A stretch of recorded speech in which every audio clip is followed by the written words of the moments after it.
article that has some newspaper articles on it you might be interested in. It talks a little bit about Hammock, as I would try and make it as comprehensive and date sensitive as possible. My family first visited Hammock from Virginia in 1951. It was during the Easter holiday school break. I remember this because the school I was attending had just started to cover algebra, and I missed a week, and I never could catch up. It took me years. My father had come down a few months earlier and purchased 2 lots adjacent to Paul Balliker's studio on A1A. We arrived during the night, and I remember how different the trees looked from those in Virginia. I don't recall ever seeing trees covered with Spanish moss before and looked like they were some type of webbing. But the next few days were ones of just plain wonderment as my brothers and sisters, 6 altogether, got to see palm trees, large birds, and even fish jumping out of the river. I always wondered what those fish were doing, and I thought I'd tell you about that later. And let's not forget the Florida nemesis, the mosquito.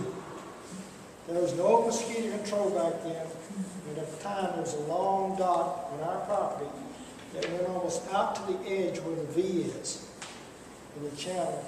And so we did get to fish a little before we returned to Virginia. Returned for visits once or twice, and in 1952 we were here from Virginia for about 6 to 8 months. My dad owned a cement block plant in Virginia, and he had all the equipment shipped down to Florida, and it was set up on the land across the road from, don't have a name for the lake, I think it's part of Ram Swamp, but there's a large retention pond on the right before you get to Old Kings Road, and right across the street is a little hillock. Well, that's where my dad set up his block plant. About the only thing I can remember about that time was having to unload 90-pound cement bags from the railroad car at the railroad stop in Bunnell. And the white sand, the sugar sand because they were used for the cement blocks. I also remember the African Americans who lived in 1- and 2-room buildings along the west side of State Road 100 in the area that's in between the large retention pond and Old Kings Road. They were called turpentine collectors. On the first day that we had to go to school, 6 of us kids got on the bus, and Dolores, the first one on and the last one off every day, made sure that we met everyone that got on the bus that day. All the elementary children got off at the school in Flagler Beach, which is now part of the senior center. During this period, there were very few families and children in the area. In my family, there were 3 brothers and 3 sisters. Myself, Tom, Robert, Peggy, Carol. Raise your hand, Carol. Peggy, Carol, Margaret. My sister Cheryl was born the year before her service, and many of you may know her. She works at Washington Oaks as a park ranger up there, and her name is Cheryl Thorndike. So there was Dolores Schatz, David Collins, Show Children, Shirley Jr., John James, and they had a son named Bobby who got killed on a bicycle because A1A was this high before it dropped off. So his bicycle got through and tried to get back on and went right into the windshield of the car. And the Rosavitos, Buddy and Gabe, the Combs family, Lynette, Ellsworth, and Bill. And years later, Stuckey moved into the house. One family that lived close to us was the Olivers, who had no children. And also there was an empty house where Paul Balliker's home is now. Having come from a school that only had 11 grades, I was put in the 8th grade in Bunnell High because that was the grade I was in Virginia. It took about 2 months before I moved into the freshman class in Bunnell.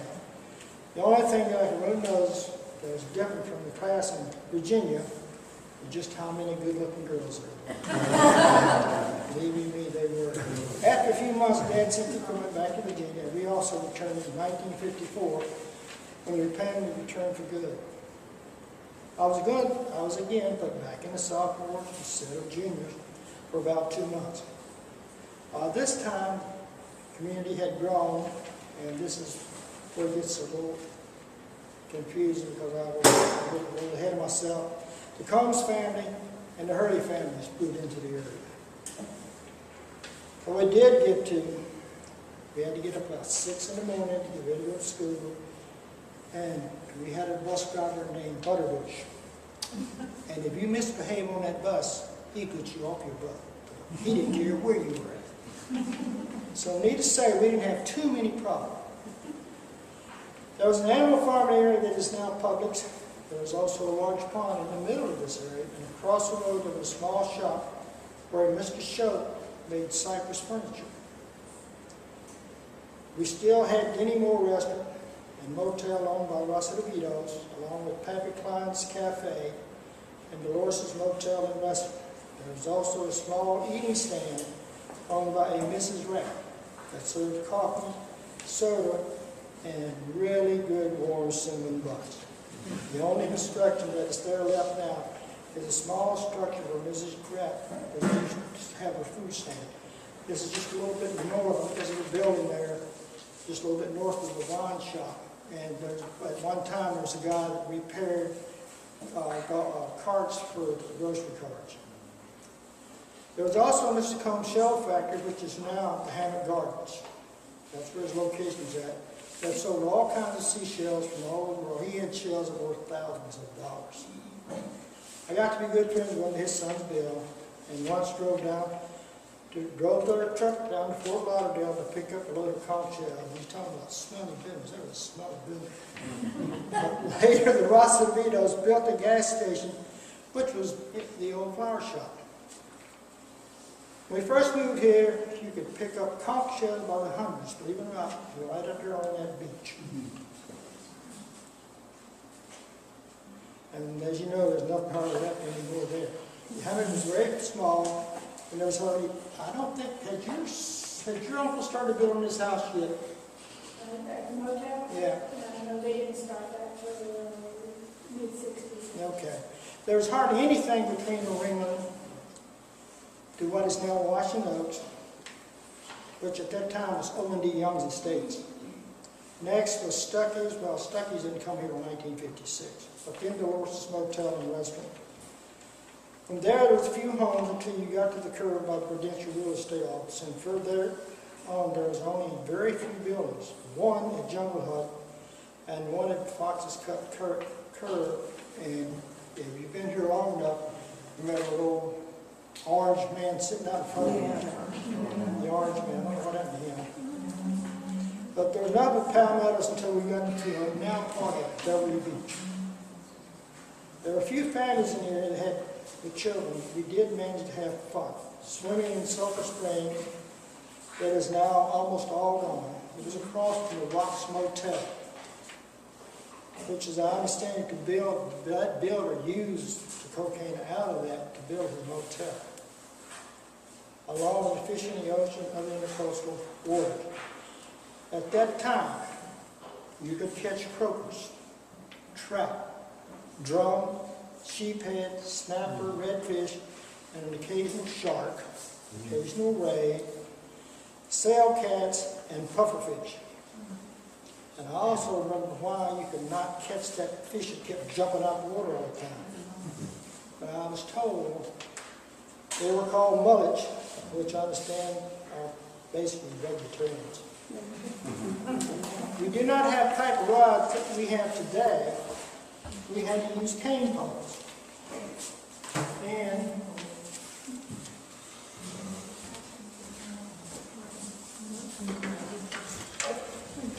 these is a cane pole. And that is what they call a cracker pole. Because they're used for catching fish in small streams and, small bodies of water. But there's only one big drawback in this type of wheel. Can anybody tell me what that drawback was? They're always backlashing. I mean, we have 2 hours. You don't have that with the open face wheels, but you do have a problem with turning enough. They don't do it right.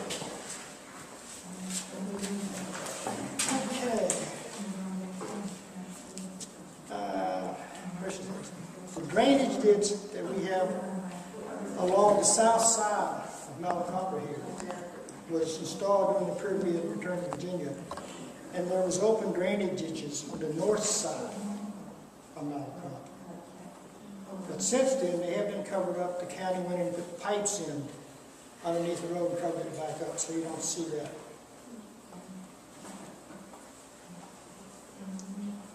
I'm trying to find my place right now. These drainage ditches were put in along the property lines for mosquito control. Didn't do much good up the road. When we first came down in 1951, A1A ran through what is now Washington Oaks State Park. It was a rough road, had a very flat curve. One of the curves was A1A, the old A1A where the road's supposed to go on the Tansy Shores.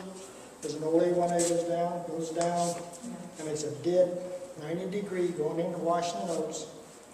Goes through Washington Oaks and came out another flat curve, almost right across from Seacopper. Then he went down the road, and right across from Shady Lane, there's a little lane that goes up, that was a flat curve. It went down, went past Denny Moore's, and came back out to just a little bit south of Carolina Avenue, or Carolina Street, whichever one it is. Oh, yeah.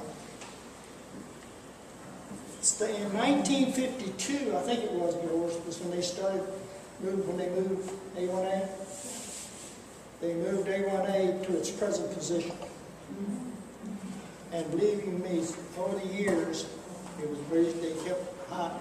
They kept putting tar over it, and they put this real thick gravel on it, and the gravel stuck up like that. So you did not want to slip and fall on that gravel either.